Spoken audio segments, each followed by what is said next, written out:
وچھو جایی دِوان أسۍ رٔٹِتھ یِم اورٕ آیہِ تِمن چھِنہٕ جایی دِوان تیٚلہِ کٔرِو سیوٚدُے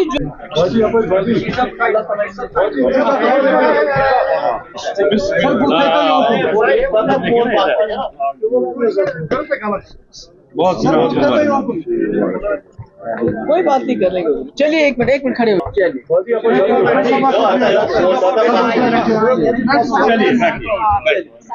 شکریہ شیخ گوہر صاحب, انہوں نے ہماری پارٹی جوائن کی اور انشاءاللہ سارے ہم نے اپنے جو ہماری الیکشن کمیٹی جو بنی ہے الیکشن کے لیے ان کے ساتھ مشورہ کر کے ہم نے فیصلہ کیا ہے کہ زڑی بل سے ہمارے کینڈیڈیٹ ہوں گے انشاءاللہ. اور ہم چاہتے ہیں کہ جو شہری سری نگر میں ہم ایسے کینڈیڈیٹ دیں جو اچھے ہوں, پڑھے لکھے ہوں, دیندار ہوں, کیونکہ سری نگر کے ساتھ مفتی صاحب کو خاص عقیدت تھی اور مفتی صاحب کو آپ کو یاد ہوگا کہ جو آخری دورہ تھا وہ بھی ان کا ڈاؤن ٹاؤن کا تھا. اور ہماری بھی کوشش رہے گی کہ سری نگر کے لوگوں کی پرابلمز بہت زیادہ ہیں, بہت مشکلات ہیں یہاں,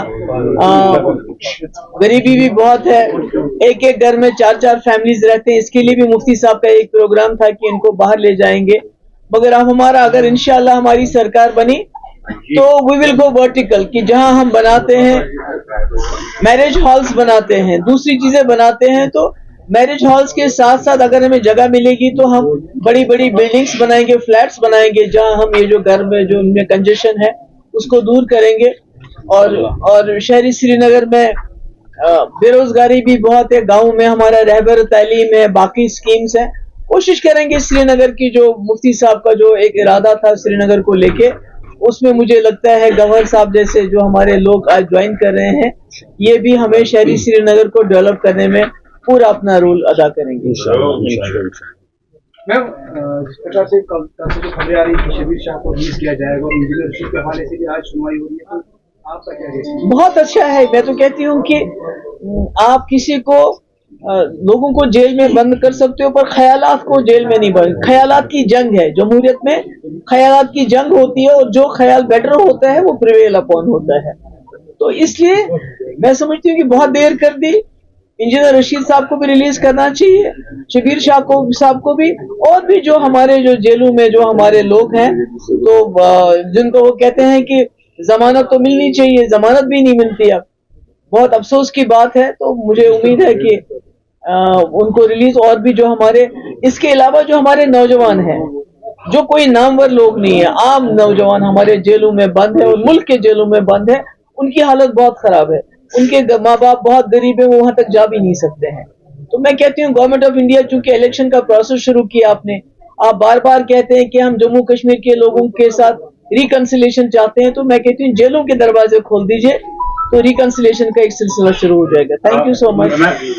میڈم ایک سوال ہے میرا, کیونکہ کئی سارے لیڈرز جو آپ کی پارٹی کو آلریڈی جوائن کر چکے ہیں اور ہر ایک جگہ پر آپ اپنے کینڈیڈیٹ بھی اناؤنس کر چکے ہیں, لیکن یہ بھی خدشہ ظاہر ہو رہا ہے کہ کیا محبوبہ مفتی جو ہے خود کہیں پہ پارٹیسپیٹ کر سکتی ہے, کیونکہ لوگوں کے اندر کیوریاسٹی ہے کہ اپوزیشن پارٹی کی اگر بات کریں وہ آلریڈی لیڈرز اناؤنس کر چکے, پہلے کہا کہ نہیں لڑیں گے, پھر اس کے بعد کل جو ہے لسٹ سامنے آیا, تو محبوبہ مفتی کا اس پہ کیا کچھ کہنا ہے؟ دیکھیے میں کیا کہوں, عمر صاحب نے خود کہا کہ مجھے چپراسی کی ٹرانسفر کے لیے گورنر صاحب کے دروازے پہ جانا پڑے گا.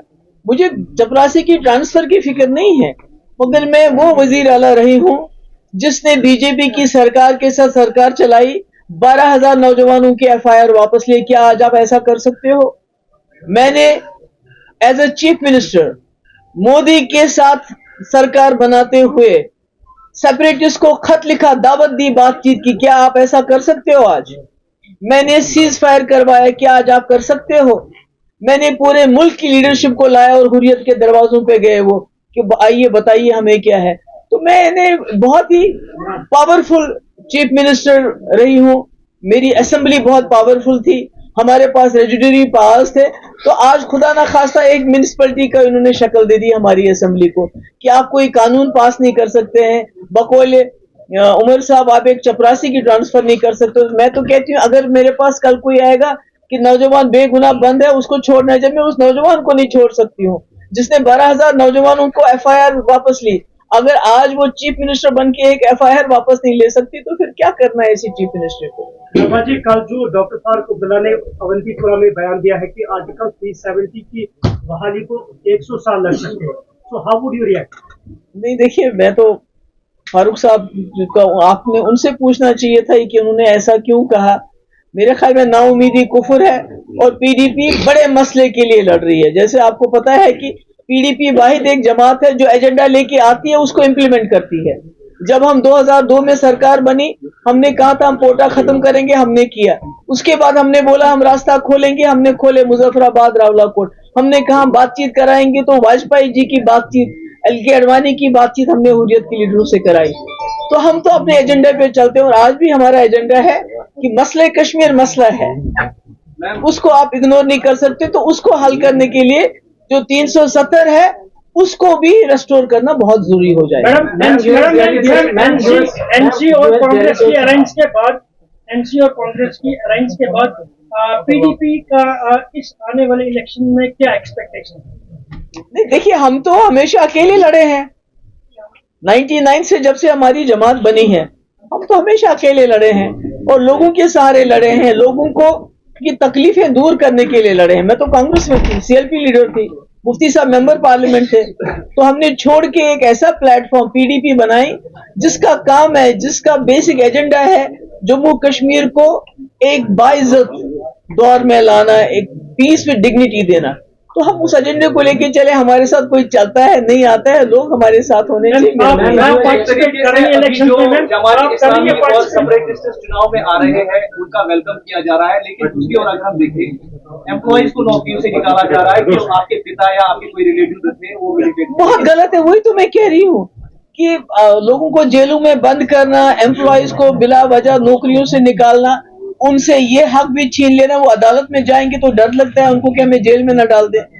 जर्नलिस्ट को UAPA के अंदर बंद करना, तो मैं कहती हूँ ये ख्यालात की जंग है जिसको आप इस तरह नहीं जीत सकते। आप ताकत के बलबूते पे जम्मू कश्मीर का जो मसला है उसको हल नहीं कर सकते। आपको रिकंसिलिएशन, रीच आउट करना पड़ेगा यहाँ के लोगों के साथ, उसके बगैर कोई चारा नहीं। और मेरे ख्याल में ये जो शबीर शाह साहब हैं या दूसरे, उनको छुड़ाना, उनको जेलों से रिहा करना, ये एक अच्छी बात है। इशफाक जबार जो है उमर अब्दुल्ला साहब लड़ रहे, लेकिन उसी के अपोजिशन में ये भी खबरें आ रही है कि शायद इशफाक जबार साहब जो है अपनी पूरी पार्टी के साथ PDP को ज्वाइन। अभी ऐसा कोई ऐसी मेरे पास कल फारूक साहब ने इनडायरेक्टली एक बहुत बड़ी मैसेज दी है। जब उनसे पूछा गया कि जमात इस्लामी के पार्टिसिपेंट्स आ रहे हैं इसमें, उन्होंने इनडायरेक्टली ये बात कहा, इसको कल सबके सामने कहा कि ये अच्छी बात है जमात इस्लामी के लोग आए, इससे बेहतर कि वो चोरी छुपे सपोर्ट करें। क्या पास्ट में भी ये चोरी छुपे सपोर्ट आप थोड़ा इलेबरेट कर सकते हैं? दूसरा, जो अलायंस कांग्रेस और नेशनल कॉन्फ्रेंस के दरमियान हुआ है, उसका किस तरह का इम्पैक्ट PDP पर है?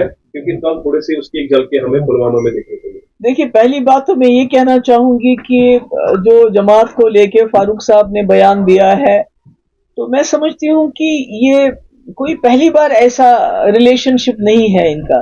87 में जब जमात फील्ड में थी, मैदान में थी, तब भी ये कांग्रेस NC अलायंस उस वक्त हुई। और उसके बाद क्या हुआ मुझे वो बताने की जरूरत नहीं है कि हमारे हजारों लाखों घर उजड़ गए, हजारों नौजवान हमारे शहीद हो गए, क्योंकि उस वक्त भी जमात इस्लामी को कहिए या मफ को कहिए, उनको बाहर रखने के लिए, असेंबली से बाहर रखने के लिए बहुत बड़े पैमाने पे इन्होंने धांधली की, जिसका आज भी हमारे कब्रिस्तान भरे हुए हैं। तो वो तो आपने देख लिया, उसमें मुझे दोहराने की जरूरत नहीं।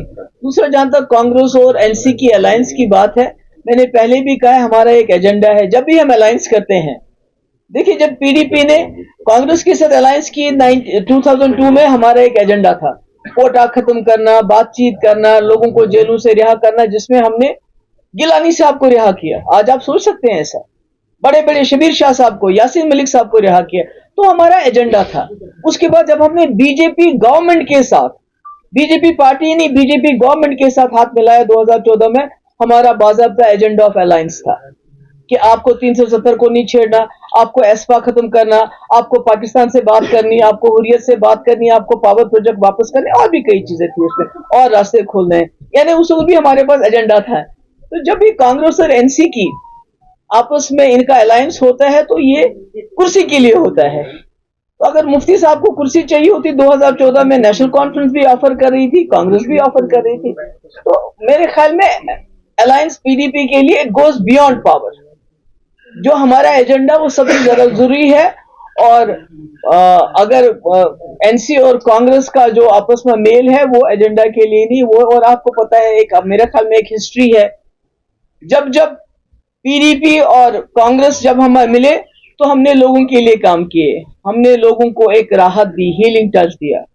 जब हम बीजेपी सरकार से मिले तो मैंने 12,000 नौजवानों की एफआईआर वापस ली, मैंने लेटर इनवाइट किया एज चीफ मिनिस्टर, मैंने मुल्क से एक बहुत बड़ा डेलीगेशन मिलाया बातचीत के लिए, मैंने वो सब कुछ किया जो हमारे एजेंडे में था। मगर जब इनकी हुई तो मकबूल भट्ट को फांसी, 87 में चोरियां जिसका नतीजा हम आज देख रहे हैं, उसके बाद दोबारा अफजल गुरु को फांसी। तो ये तो आप लोगों के सामने सारा है कि क्या होता है। Ma'am army part of India alliance क्योंकि ma'am army part of India alliance क्योंकि जब वो यहाँ आते हैं, देखिए मैंने कहा हमारा एजेंडा है, हम शीट शेयरिंग में अलायंस में नहीं यकीन रखते, हम एजेंडे में यकीन रखते हैं। मैम यूएस डिप्लोमैट जो है वो यहाँ के पॉलिटिकल लीडर्स से मिले, एनसी पीसी से मिले, did they approach you? And also my another second question is, do you think that outsiders are keeping a watch on Jammu and Kashmir elections like US? अरे वो तो मुझे मालूम नहीं है कि कौन आया कब आया, तो मुझे इसके बारे में कोई इन्फॉर्मेशन नहीं। Thank you so much.